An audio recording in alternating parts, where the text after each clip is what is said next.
Hello minasang! Bisibisihan na naman nga nitong mga nakaraang araw.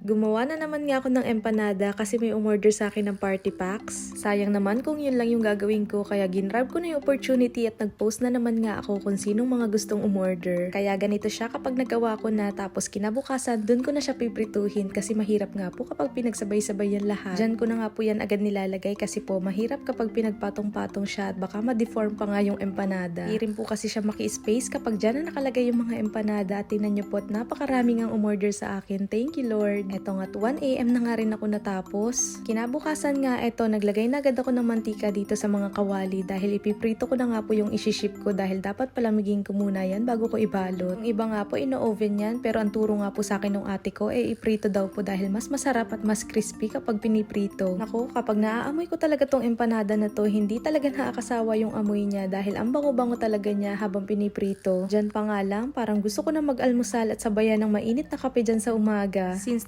2017 nga po, ito na nga po yung nagiging sideline ko at halos every month nga po ako gumagawa ng empanada dito sa Japan. Kapag gagawa nga po nito, talagang oras at pagod yung puhunan mo. At syempre, nanay nga po tayo, kaya ito kailangan natin mag-multitask habang nagluluto dahil gising na nga po itong dalawa kong chikiting. Pinaalmusal ko na nga yung dalawa kong chikiting para nga ito makatuloy-tuloy ako dito sa ginagawa ko dahil nga marami-rami pa nga po itong ibabalot ko. Nagmamadali na nga po ako dyan kasi nga po ito inaasikaso ko pa nga si kuya dahil nga may pasok siya ditong mga araw na to. Naku, first time ko nga lang gumawa ng empanada ng ganitong araw na may pasok si kuya kaya ito nga't hindi ko na nga alam kung sinong uunahin ko. Kaya nag-decide na nga muna ako na itigil ko muna yung pagpiprito ko at ito binihisan ko na nga si kuya dahil nga malilate na pala siya at hindi ko na nga napansin yung oras sa sobrang busy ko dito sa mga empanada. Buti na nga lang po ay gabi to naliligo si kuya kaya talagang pagising niya ay magsisipilyo na lang siya at saka maghihilamos. Kaya habang nagsisipilyo naman si kuya, ito nagsusuklay na nga ako at hindi tayo pwedeng maging haggard besh. Mamaya nga pagkatapos ko rin hinilamusan ko na nga itong si kuya at tingnan nyo nga po punong-puno na ng sabon yung mukha niya, talaga nagmamadali na kami. Palabas na nga rin kami. Ito nga't ako na nagdadala nitong bag ni kuya dahil nga mabigat-bigat talaga yung mga bag nila dito sa Japan. Kakaawa nga sa sobrang bigat pero nakaka-proud din dahil kayang-kaya nila yung sarili nila kahit sa murang edad. Hinahatid ko nga yan si kuya dito hanggang dito sa highway dahil nga nakakatakot dahil main road nga itong pinag-iintayan niya at tingnan nyo naman nga po at napakaraming dumadaan na sasakyan. Sakto nga din pala yung naging dating namin at ayan na nga rin pala yung mga nakakasabay ni kuya sa paglalakad. Syempre pag uwi namin, ito back to business na naman nga si Inday ninyo at naglagay na nga ako nitong mga suka. Para sa akin nga po mas masarap itong empanada kapag may suka pero yung iba ko nga pong customer hindi na daw po nila nilalagyan dahil masarap na rin nga daw po yung empanada kahit walang suka. Itong umaga pa lang nga halos 53 packs na nga po itong niluto ko at lahat nga po ito ay isi-ship ko papuntang Toyohashi, Okazaki, Osaka at saka Hiroshima po. Mas nakakatuwa nga po kapag yung mga umu-order sa akin ay yung mga dati na pong bumibili dahil ibig sabihin nga po talagang nagugustuhan nila itong niluluto kong empanada. Halos 159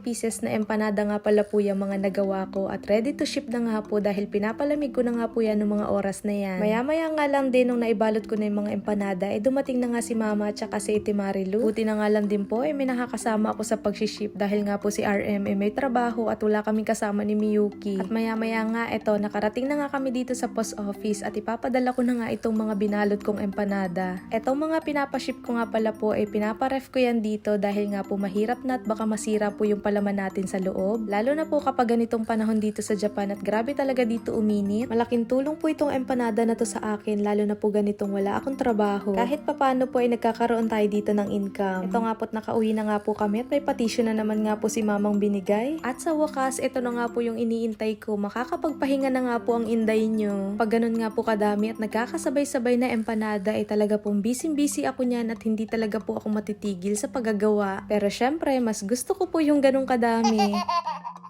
Akala ko nga din makakapagpahinga na. Ito pala, magsusundo na naman nga kami kay kuya at napakabilis nga lang ng oras. Konting minuto pa lang nga ako nakakapagpahinga. Naalala ko nga pala na may isa pa nga pala po akong anak. Ganda-ganda na naman nga nitong prinsesa ko. Maya-maya nga, excited na. Nakita na niya kasi si kuya. Natuwa nga ako dahil kinuha niya nga itong gamit ni kuya. Tinulungan niya nga. Tapos ito nga ako. Kinuha ko na nga rin itong bag ni kuya dahil napakabigat na naman nga. Tawa pa nga ng tawa si Miyuki kay kuya niya kasi nga nilagay ni kuya itong pampiin niya dito sa likod ni Miyuki at ginawa ngang bag. Tapos itong si Miyuki naman tuwan-tuwa sa kalokohan ni kuya niya. Pag uwi nga namin, gutom na nga daw itong si kuya kaya nag-request na nga nitong merienda niya. Ganito po yung nagiging routine ko kapag gumagawa po ako ng empanada at nagpapakananay dito sa aking mga chikiting. Literal talaga pong walang pahinga pero syempre gustong gusto ko naman po silang alagaan at pagsilbihan. Bye, minasan! Ay, kita ang bungal.